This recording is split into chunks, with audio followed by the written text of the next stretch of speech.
All right. Morning, evening, afternoon, all. If you're interested in the Irish golf ecosystem, especially the Irish amateur golf ecosystem, you've probably come across this man since he set up his page last 12 months. His name is Gary from the Irish, from Golf Irish Amateur Info. Gary, how you doing? I'm good, Mark. How's yourself? Good. Listen, Gary, I know we had a little bit of a chat off air, but I only got into golf 3 or 4 years ago, and it's something that I never had any idea about in terms of the amateur ecosystem in Ireland, who's the top players, what competitions are on, or how people qualify for it. So I know that you're a bit bigger on the scene. I know for your page on Instagram and Twitter, I probably wouldn't have come across it so much. So tell us we'll just start off about how you set up the page and how it came about. Yeah, so I suppose like the page was kind of, I suppose just, I'd know a couple of lads playing elite amateur golf, and I found it hard to track them very regular. So I suppose I was looking at that and kind of looking at results and trying to dig out links and so on and so forth. That time, there was a bit of time involved in that, and I kind of found it awkward. So I thought if I found it awkward, maybe more people would as well. And that was the goal ultimately at the start. It was a case of just put up a couple of links here and there and the odd scoring and stuff. But as time has gone on, it's kind of grown into its own kind of project, and I suppose it's been a good journey so far. It's something I've enjoyed. I certainly enjoyed kind of seeing the players up close. And I suppose the plan now is just to kind of keep promoting amateur golf in Ireland. Yeah, no, definitely. I think you do a great job of specifically that. Like, I know you're, just to clarify, your Instagram handle is Irish Amateur Golf Info, and your Instagram or your Twitter handle is Amateur Info. But you do a great job of traveling around to the events, even the under 18s events, highlighting who the top players are, or maybe not even top players, who's competing in the event, and uploading pictures and videos of their fantastic swings, which I'm always jealous of. So I think you do a really good job of that. I think we just dive into next was like, so me myself, I'm like I mentioned, I'm not big into the amateur golf scene here in Ireland. What does the ecosystem look like? What is there major championships over the year, or how do people qualify, or how many people are in this? There is, and like they'd all vary, I suppose. Like you have the top of the chain would be the Irish Amateur Open for the men and women, and again you go to the close would be kind of, so the Open would bring overseas players, the close would just be all Irish players, and that's kind of the same throughout the age brackets and the genders as well.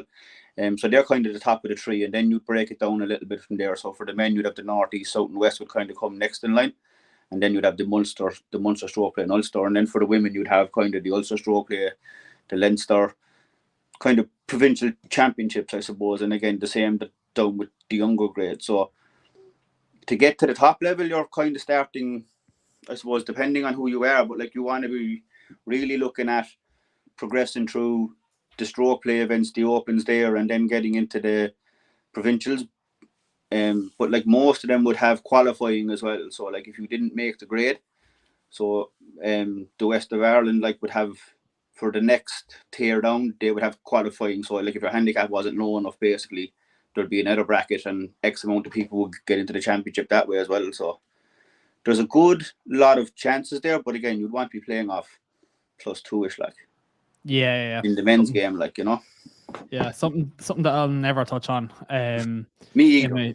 In my entire life. So I think I'll do the same as you and just follow it. So I want to get like kind of a clear picture of how it looks. So at the top, there's the Open, which is like the main one that everybody wants to win. Yeah. And then there's the close. Is that close? Well, they'd be on par, you see, but the only difference with them is like the close would be all Irish players. The Open would have international players in the field as well. Okay. So they're kind of the top of the tree ultimately, like.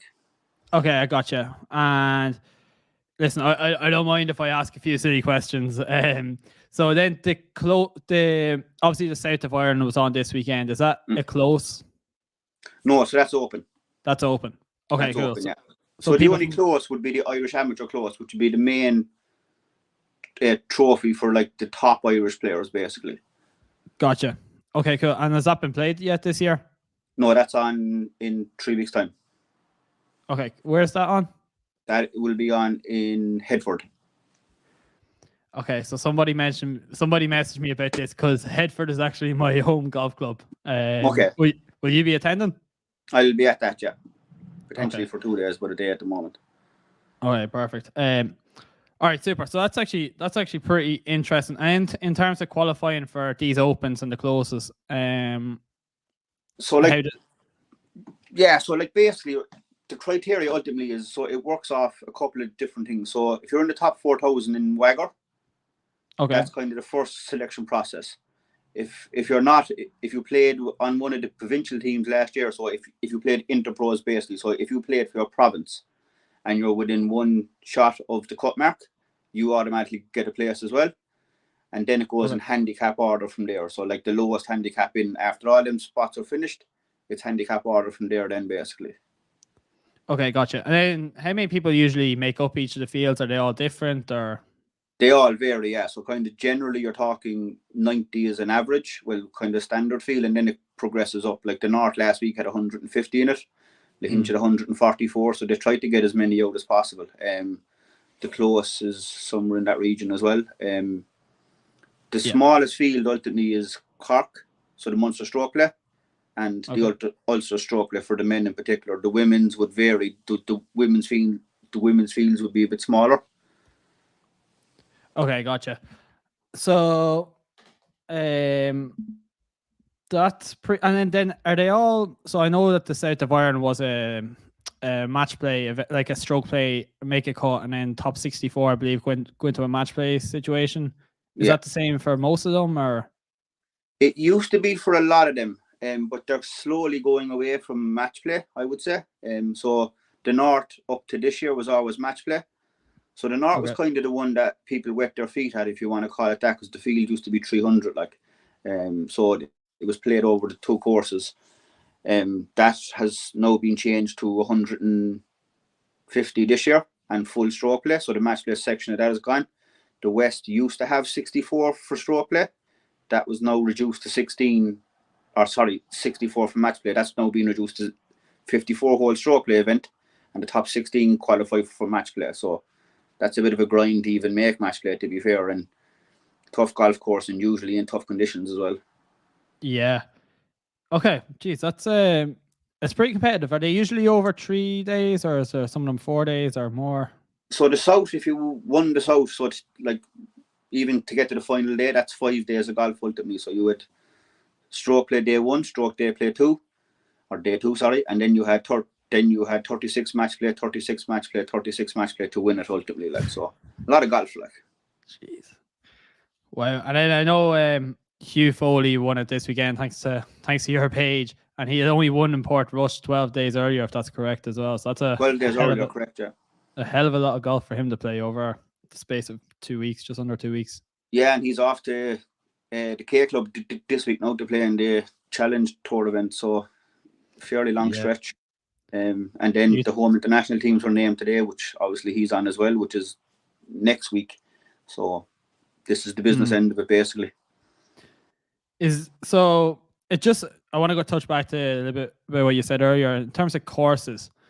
Do they usually? So I know the North was in Port Rush, the South is in the Hinch. Do they usually tend to be the same courses year over year, or do they vary? Bar the Open and the Close, all the rest of them would stay on the same courses more or less. It's very hard to get a course to give up the entire course for a week, because like again, these lads would have practice days as well. So, and like for the North, it's played over 2 different courses, so you get the practice courses closed for a bit longer for the practice and stuff. Even for the Hinch, like the lads had access to it the day before to get a feel for the place, then it's closed for 5 days after that. So like it's a lot of time lost and revenue lost, I suppose. Yeah, especially in the middle of summer as well. Yeah, so like, it's hard to get new tournaments into new courses, basically. Like tradition is what keeps them going, basically, you know. So like the courses like to have them there. Like Le Hinch was a great venue last week, great people. They love the championship down there. And that's why Golf Ireland can ultimately get the course for as long as they get it for. Yeah, they have pretty good crowds out at it as well, judging by the videos that I saw. Yeah, and they do, like, the match play definitely draws bigger crowds from my experience so far, I suppose, towards the final day, because I suppose people know where to stand. You're following, because the crowd will always gather as the week goes on. So the match play makes that easy. So the crowds come out. The West was the same. They had a decent crowd out there for the West as well. Like, both of them had hairy conditions, to say the least. Like, so But crowds will come and follow it. Like the stroke play is a bit harder. Like even if you take Hughes in the north, he was 2 or 3 groups even more ahead of the lads. He was probably about 5 groups ahead of the final group, we'll say. So like it's hard for people to understand what's going on when the scoring is either through the app or watching what I'm updating, basically, kind of a stuff, like, you know. Exactly, yeah. Just a quick question off the top of your head. Do you prefer the stroke play or the match play? As a player, I prefer stroke play. I put up a poll the other night. I don't know if you see it or not. Yeah. I asked the question, and I was very surprised at the level of people that voted for match play.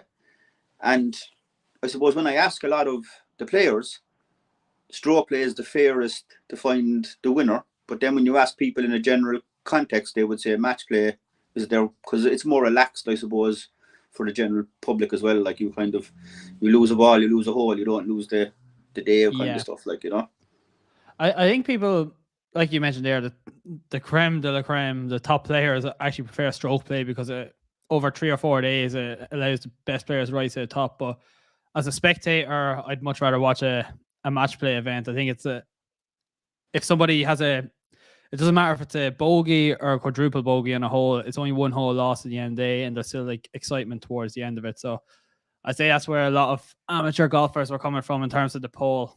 But I thought it was a great poll. I got a lot of traction. Yeah, like, and it's very much it's an Irish/European mentality that match play is the way. Like we would have, I suppose, as I said to you earlier, I didn't necessarily grow up playing golf, but as you get into golf, you go out and play a match against one of the lads, or inter-club competitions are very popular here as well in match play format. So people tend to get used to that, I suppose. There's a bit more crack in your club, so then that leads into the watching of an event as well. And like even for me, it's very easy for me to be watching Peter and you going down at it on Lahinch versus watching you above in the north when he's a couple of groups ahead and I'm jumping backwards and forwards on the golf course trying to figure out what's going to happen in the next hour or so. Like, yeah, no, I get you 100%.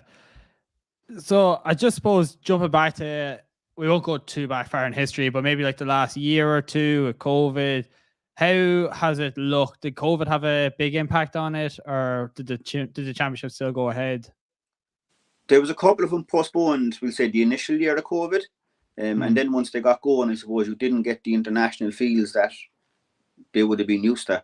And then there's been a lot of rejigging of schedules as well. So that's kind of made it a bit interesting. Like, so there wasn't a whole pile of golf up to 2 weeks ago for about 4 or 5 weeks. And I know that doesn't sound like a lot, but then when you put into context, you have the north, the south. Home internationals is on next week. The close is on the week after. Interprovincials are coming up the week after that. So like the likes of the top ranked lads in particular, they'll be flat out for nearly 6 weeks on the trot, I think, with a 1 week break in the middle. So it's a lot of golf to be played. And that seems to be the way the scheduling has gone. So you kind of big chunk early in the year, bit of a break in the middle, big chunk towards the end of the year.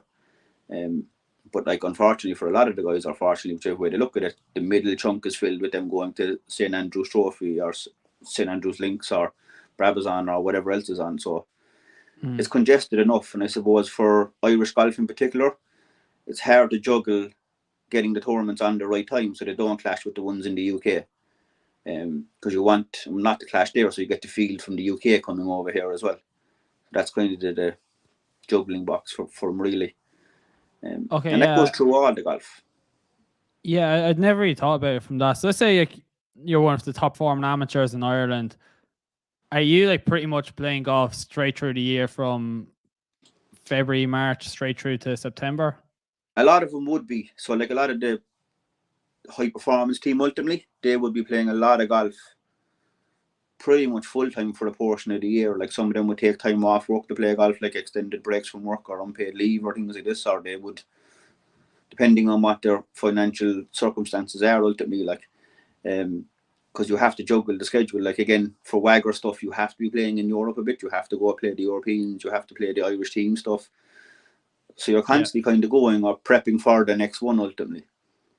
Okay. And you touched on it a little bit there. Is there financial rewards for winning these tournaments? Is there significant financial rewards, or will people be, I know, like, if we speak about, it's the only reason I'm referencing this, like, pretty big into the PGA Tour, and when we look at the Corn Ferry Tour, even like that's only one division below the PGA Tour, and a lot of those players would be struggling week to week. Is that similar enough to players that would be competing in these sort of tournaments?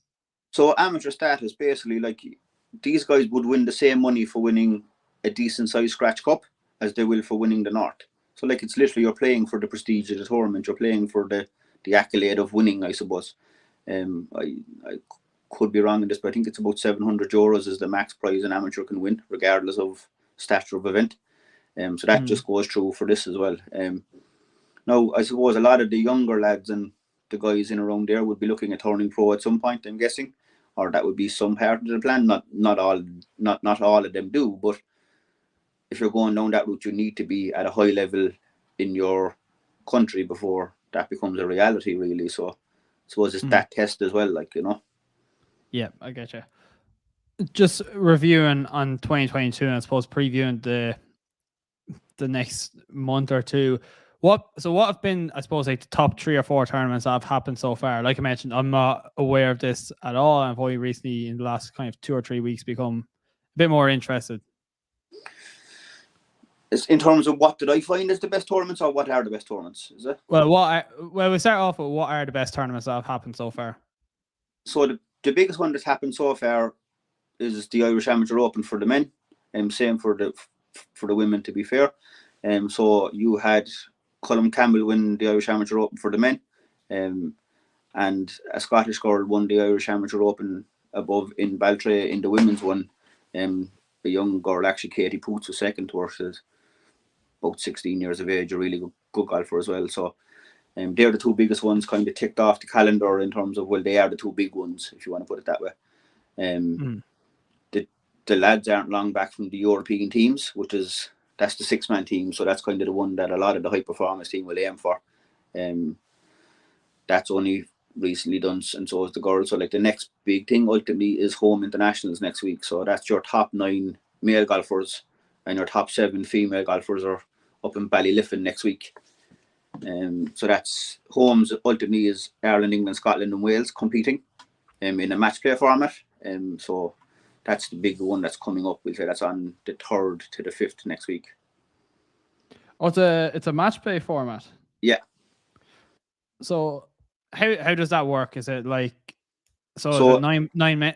I'm just going to use the men for example. Is it 9 men against 9 Irish men against 9 Welsh men, or?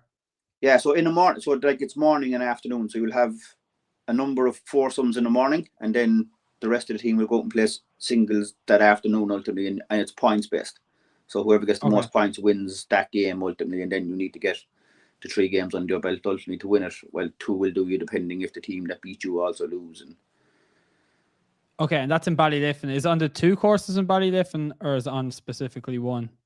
I'm guessing it's on both because both are on at the same time. So this is the first time the men and women play together. So I'm guessing they're going to use both courses. Okay. Well, that's pretty interesting. I'll keep an eye out for that. And I know you won't be in attendance. Will you be able to cover it, or? I'll cover it a bit. I'm hoping to get there for one day, but it's not set in stone yet. So, okay, we'll try to free you up. Very good. And then, just you mentioned there about Scottish girl winning the Amateur Open. How often does it happen that, I suppose, an international player comes over and wins one of the Opens here in Ireland? It's happened a bit. Like, it wouldn't be massively regular occurrence, but it can happen, I suppose. It just depends on the field at the time and who the internationals are coming over. And particularly if they're from the UK, they'd kind of play linksy courses anyway, so they'd be used to that format. It's definitely a bit harder for anyone further afield coming over. Like, the standard of golf in Ireland doesn't make it easy. It's not a case of if you get a strong international coming over that they have a really good chance. Like, these lads and ladies are top notch, so like it's not like they'll have home advantage. They're as good as the players coming over, so it's a hard one to pick off. Like, but it can happen from time to time. Like, it can be thrown up from time to time, certainly. Yeah. Interesting. So, like, in fairness, I think she birdied 4 of the last 6 holes to win it or something. So. It's like Cameron Smith, the Open. That's the standard that you're. Gee, it doesn't matter. Like, one of the questions that I've received on Instagram this evening is that it doesn't matter what standard of golf is. The birdie 4 out of the last 6 to go and win a massive tournament like that is I suppose just speaks a lot about the talent that is out there. But I will ask you the question anyway. And the question was: are you impressed, or were you impressed originally by the standard of talent that's out there, men and women? More impressed than I thought I would be. And what I mean by that is, like, I would know a lot of the lads, not a lot of the lads, but I know a good few lads playing high level golf. So I kind of knew their standard. Now, seeing it in competition is obviously a bit different, like seeing it in competition versus their own competition. So that was impressive enough, particularly going to some of the women's stuff. I've been definitely massively impressed there. I suppose I wouldn't have seen a lot of it. That's kind of the reality of it. So I didn't know what I was expecting walking into it. But yeah, they're very impressive, and particularly like the younger generation in both boys and girls golf. Like there's two lads in particular, like we'll say Jack Murphy and Sean Keelan. They're 15, 16. There's another guy from Sligo, Aidan Brady. Like there's numerous of them there before I kind of get myself in the hole here for not naming the rest of them. There's loads of them there, but they're unbelievable. Like they're playing off about +3, +4ish. Like they at 15, 16 years of age are probably driving the ball 300 yards and like walking around golf courses like they own them. And then the girls will be very similar, and they're even a bit younger. So like the younger girls, like Katie Poots, the girl I mentioned there, is probably about 16. I think she shot one under for the back nine that day and came second, and she was tied for the lead, in a massive event. There's numerous more of them there. You're kind of looking at them. There's a girl there, like she won the Irish Amateur Close this year. She won the girls' close and the women's close this year, about 2 weeks apart. So she defended the girls' close that she's won 3 the last 4 years, I think. She came second in the women's close last year, won it this year. She's 18 years of age, like she's going off to college. So like, I think she's teed it up 4 times in Ireland in kind of the main events and won all 4 of them. Making plenty of birdies along the way, And like Beth's her name, like an outstanding golfer. Again, there's loads more before I don't name the rest of them, but I suppose just examples of kind of standout stuff. Yeah, no, that speaks volumes as the potential talent that is out there. Like I've had this argument and with people before that just because somebody's playing in like people just look at the PGA Tour, the European Tour, the Ladies European Tour, and the LPGA, and I think that's probably like the only level that's acceptable nerdy. Like they are the top of the top.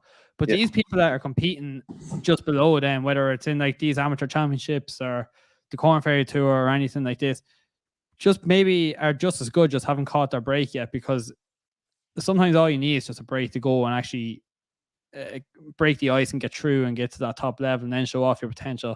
So, and that's kind of what it is. Like I get a lot of comments after, we'll say 7 over makes a cut above in the island or whatever the number was, and they're kind of saying, oh, these guys are playing off +5, how are they shooting 7 over for 36 holes?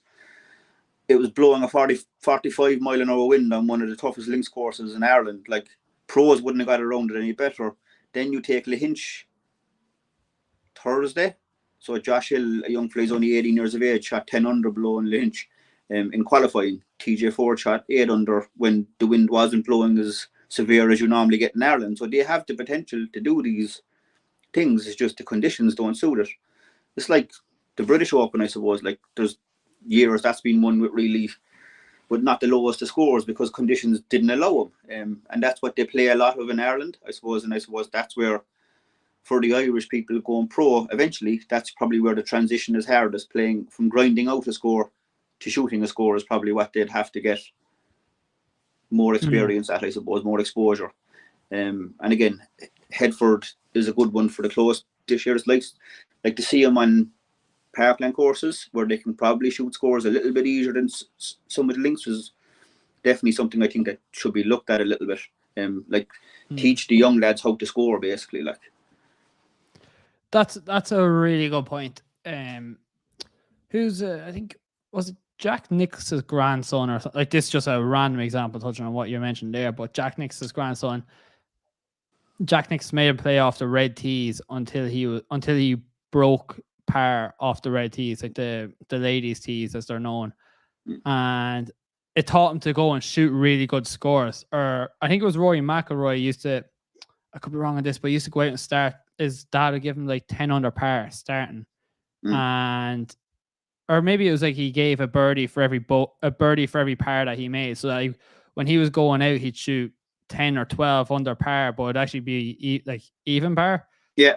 And it just got him in the mindset of, listen, I'm going to go make a birdie here. And then as he progressed and matured and got older, he's like, I'm so in the habit of making birdies now. It just takes one less shot for me. So I think that's a really, really good point that you touch on there.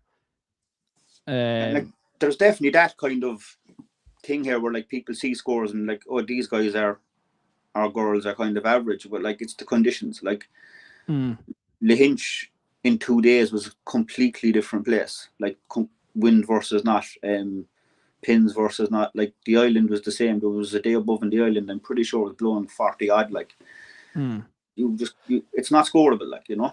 And exactly what you're saying there is that, like, people read the paper or read an article online, they see the cut was +7 and they think, oh, these players aren't really that good. But there's no context. There's obviously no TV companies out there. You see very few videos apart from your Instagram and Twitter videos, but people might read about a C +7 and think, oh, these players aren't that good. I could do that someday. Whereas there's no context to what they did. And that's so it. Like if people went and watched it, yeah. Like, and a lot of these events are on every year in the same places and they're free to attend.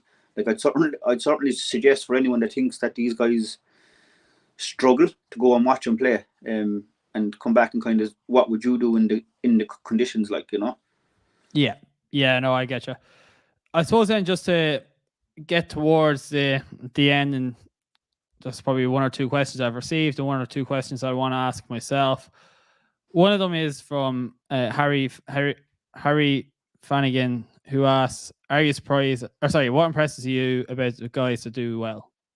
Is there anything in particular? Is it the short game, their driving ability? Mindset, I would say. Is probably the biggest thing. You can kind of see guys getting in the zone and just going.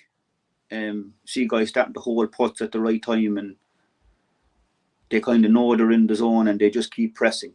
They just play the right shot, I suppose, is kind of the real thing there. But you can see it, like, you can almost see it, that they're happy to grind out that win. Like, that is a great point, because I've brought this up before, and I don't want to steal your thunder, but to me, like, the difference between big golfers now and kind of like players that are maybe like 100 and just go back to PGA Tour, 120 on the FedEx Cup, is their mentality. Like, a lot of them they all have TrackMan now. They all know how far 120 wedge goes or how far the 8 iron goes, and they can all do it.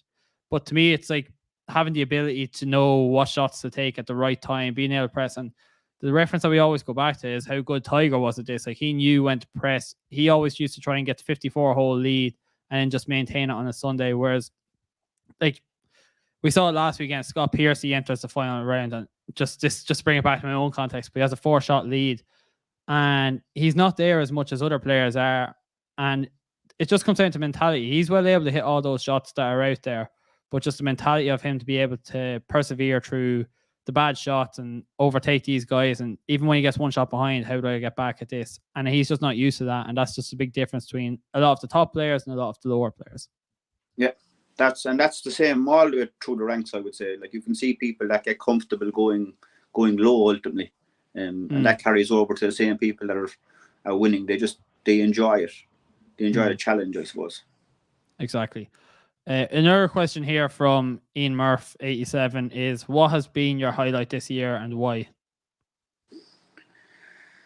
There's been plenty of them, to be fair. As I said, it's kind of growing. It's growing. It's still growing, but it's growing into something I didn't expect at all. Like, that's probably been the highlight. The fact that people are interested in what I do, as a personal highlight of it. Like, I was literally one guy sitting on my sofa some evening, kind of deciding that, like, I don't see enough information that this golf junkie wants to see. So, is there more golf junkies that want to see it too, kind of a thing? And yeah, there is, apparently. So, but like, a lot of the highlight comes from ultimately is how inclusive the players are. So, to me personally, I suppose, like, I literally stand 2 feet away from them on a tee box taking videos of them. I have a chat with them walking down the fairway, and they're all very open with their time. and some of them in the heat of battle, and will still have a chat with me walking down the fairway, and I kind of, that's become part of the norm of the whole page now, is that like if I need any information, I can contact players and they'll let me know what's going on or give me the information. And so that's kind of been the biggest surprise to me, because I was actually looking at it the other day. One of my first videos, I'm almost standing behind the tree taking it of one of the guys, kind of going, thinking this, I shouldn't be doing this kind of, I'm not behind the tree now, it looks that way on the video. But because I just didn't know how close I could get or how okay they would be with it. And ultimately I didn't, like, before I started posting stuff, I'd be asking people, is this okay? And like, yeah, like they're all very open. Like I spent a fair bit of time blowing the hinge with players, sitting down having dinner and a cup of coffee and so on and so forth. And they're very nice to give me their time. I suppose they see what they see that I'm trying to promote them. Like I've made very strict policy of my job is to promote golf. That's what I want to do with it. So the negative stuff gets deleted. Anything that I think shouldn't be posted won't be posted. I think the players like that, but that's what I found very interesting about it. Like the players being as open as they are. So that's been good. That's excellent. And just to reiterate point, like you, I don't want to blow smoke here or anything, but like just in terms of my own knowledge of the game, I never would have known that Hugh Foley won the North and South only for this page. And I've been following golf for the last 4 years or so. I never would have known who won the North, the South. I wouldn't have even known how it works. So only for your page, it's done a really, really good job, and you're very accurate with the information that you give out, and it's very up to date as well. So when he makes a swing, and as far as I know, you upload it within the next 30 or 40 seconds saying this chap is one up to this guy on the 16 tee box. So that's excellent. And one thing I want to highlight is, so just in terms of all your great work, I know that there's been a fundraising page set up to help you get around. Have you? So this isn't a full-time job, is it? No. This is only, well, this is not only, this is a hobby basically. As I said, it's a kind of idea that's grown into something. It seems to be that, like, it's generally a hobby. So like, yeah, I spend my time and my effort just to go off and do it. As I said, like it's developing all of the time, which is great. But yeah, it's just a bit of fun for now, I suppose. Okay, so then a lot of work, but a bit of fun. People must really love you if they're fundraising for you. So I've donated to this fundraiser myself, and I'd recommend anybody that is interested in the page, do go on to the fundraising page. Where can they find the fundraising details, Gary? So there's a link potentially in my Twitter somewhere. It'll be posted it somewhere. So one of the players in particular set it up, Peter, but like the rest of the players got behind it. And I suppose again, like that's kind of credit back to the players in terms of like they see what I do to promote their golf, so they're trying to help me out. I wouldn't have set it up myself ultimately. But they wanted to give me something in return for what I do. So yeah, what I'll do is I'll probably put it back up on my Instagram and Twitter over the next couple of days if people are listening to this and they do want to donate to it. But I'm a bit not funny with it, but as I said, I wouldn't have asked for it, so I don't hold the link there and kind of say, oh, please do X, Y, and Z. It's if people want to donate it, they'll kind of find out where it is. So yeah, no, that makes sense. Well, like I mentioned, if you are interested, anybody listening to this, it helps Gary get around to all these top tournaments and help raise awareness about what's going on. Gary, I would recommend that you put it in your Twitter bio. I think that would be pretty useful. I've been asked to do that a couple of times, yeah. Not there yet. Okay, that's no worries. Well, Gary, listen, I think we're pretty much there towards the end of. That's all the questions I want to ask, and it's pretty much all of the questions I've received. Cool. But yeah, so your last thing, your schedule for the rest of the year. I know you're not going. You might make it to Ballylifton for one day, then you're hoping to make it to Headford for one day. Yeah, the schedule is a bit kind of erratic, to say the least. I suppose the schedule is kind of when I can fit it in. So it's generally to do with either time off work or family commitments, I suppose, kind of dictate the entire schedule. But yeah, I'm hoping to get to Ballylifton. I'll definitely get to Headford for a day, if not more. My Valley for the Interpros, which is in the middle of the two of them. And then your kind of the year is pretty much done for me at that point in terms of traveling. The women's events finished up last week. the men's events will be done in about 3 or 4 events time. So once that's all done, it's a case of sitting down and having a look at it again and seeing how the year went and march on for next year, I suppose. Lovely. Well, I suppose if you're coming up to Headford and My Valley, I might kick my brother out of the house, and you're more than welcome to take his bed on your stage if you need to. I appreciate that. No, Gary, listen, thanks very much for jumping on. One of the best pages out there for following the information around Irish amateur golf. Just to reiterate the points again, on Instagram it's Irish Amateur Golf Info, and on Twitter it's amateur_info. So if you do like Gary, if you do like the Irish amateur golf ecosystem, do definitely 100% drop him a follow. Gary, thanks very much, and I'm sure we'll be in touch soon. Yeah, thanks very much.